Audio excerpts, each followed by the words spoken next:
Assalamualaikum warahmatullahi wabarakatuh. Asyhadu an la ilaha illallah wa asyhadu anna Muhammadar Rasulullah. Alhamdulillah, segala puji bagi Allah yang tiada henti memberikan nikmat dan karunia-Nya kepada kita semua. Sholawat beserta salam, marilah selalu kita limpah curahkan kepada Nabi besar kita, Nabi Muhammad SAW beserta keluarganya, sahabatnya, dan pengikutnya. Mudah-mudahan kita salah satu umatnya yang mendapatkan syafaatnya di yaumil akhir nanti. Amin ya rabbal alamin. Ya, anak-anak ibu yang soleh dan solehah, apa kabarnya hari ini sayang? Mudah-mudahan harapan ibu dan doa ibu selalu kalian dalam keadaan sehat walafiat ya. Nah, hari ini kita akan belajar hadis, melanjutkan hadis pekan yang lalu. Kalau pekan kemarin kita belajar hadis yang C, keutamaan tauhid 1. Nah, sekarang hadis yang D, keutamaan tauhid 2 ya. Nah, hadisnya ini berbunyi, nanti kalian dengarkan, kemudian dilafalkan ini ya, bacaannya sama dengan ibu lafalkan. Hadis keutamaan tauhid 2 ya. Hadis keutamaan tauhid 2. A'udzu billahi minasyaitonir rajim. Bismillahirrahmanirrahim. Man mata la yusyriku billahi syai'an dakhala jannah. Artinya, siapa saja yang meninggal tidak menyekutukan Allah, niscaya ia masuk ke dalam surga. Hadis riwayat Muslim. Ibu ulangi lagi. Hadis keutamaan tauhid 2. A'udzu billahi minasyaitonir rajim. Bismillahirrahmanirrahim. Man mata la yusyriku billahi syai'an dakhala jannah.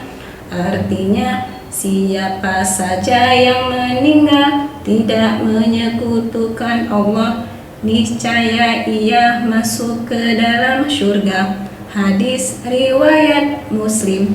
Satu kali lagi ibu ulangi anak ya, mudah-mudahan kalian langsung hafal. Hadis keutamaan tauhid 2. A'udzu billahi minasyaitonir rajim. Bismillahirrahmanirrahim. Man mata la yusyriku billahi syai'an dakhala jannah. Artinya, siapa saja yang meninggal tidak menyekutukan Allah, niscaya ia masuk ke dalam surga. Hadis riwayat Muslim.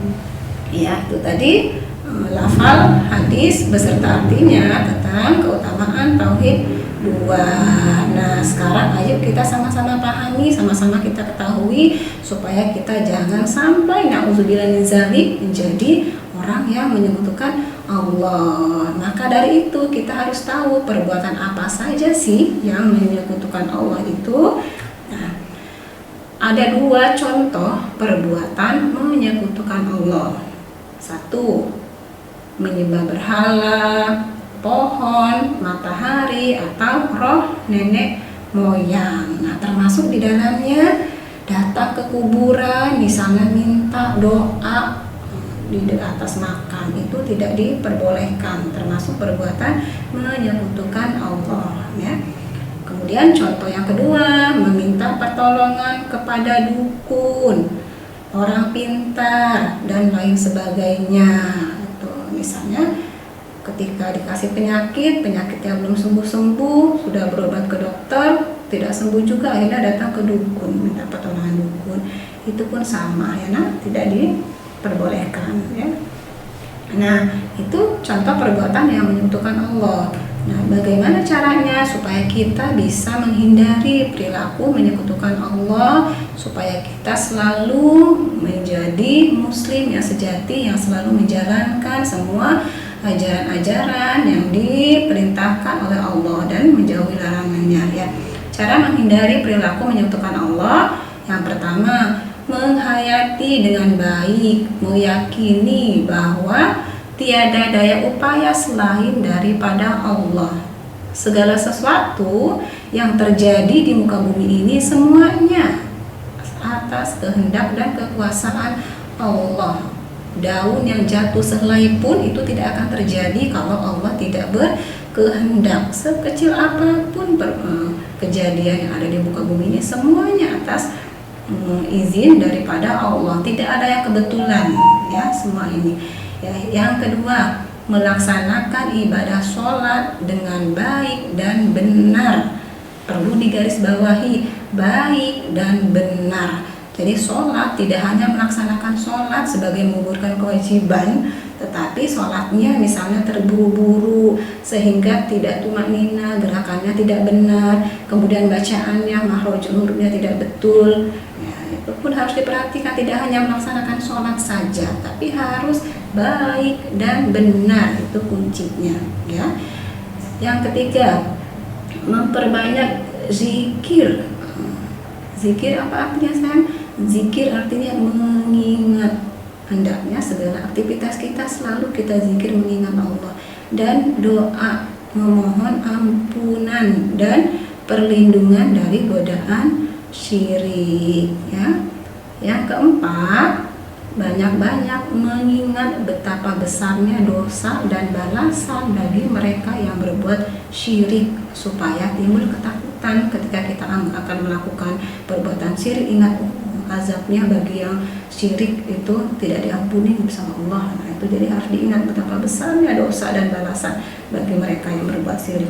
Lanjutnya, yang kelima, meluruskan niat dengan baik saat hendak beribadah, ya, sehingga tidak terjebak pada perbuatan syirik kecil, yakni menduakan Allah dalam niat riya. Jadi segala sesuatu harus niatkan hanya karena Allah. Jangan sholat misalnya supaya nanti dibilang teman-temanku, aku anak yang soleh, seperti itu, supaya nanti dibilang sama guru, anak yang soleh, rajin sholat dan lain sebagainya. Jadi niatnya itu hanya karena guru atau karena teman. Ingat, semuanya harus kita luruskan hanya karena Allah, ya, melakukan sesuatu. Yang keenam, banyak bergaul dengan orang-orang soleh sehingga mendapatkan nasihat atau teguran sebagai pengingat kita berbuat salah. Ingat, sayang, manusia itu tempatnya salah dan lupa. Pasti ada kalanya berbuat kesalahan. Tetapi kalau kita selalu bergaul, selalu punya teman-teman, dikelilingi sama orang-orang yang soleh, itu ketika kita melakukan kesalahan, insya Allah akan dinasehati sehingga tidak akan mengulangi perbuatan yang salah, ya.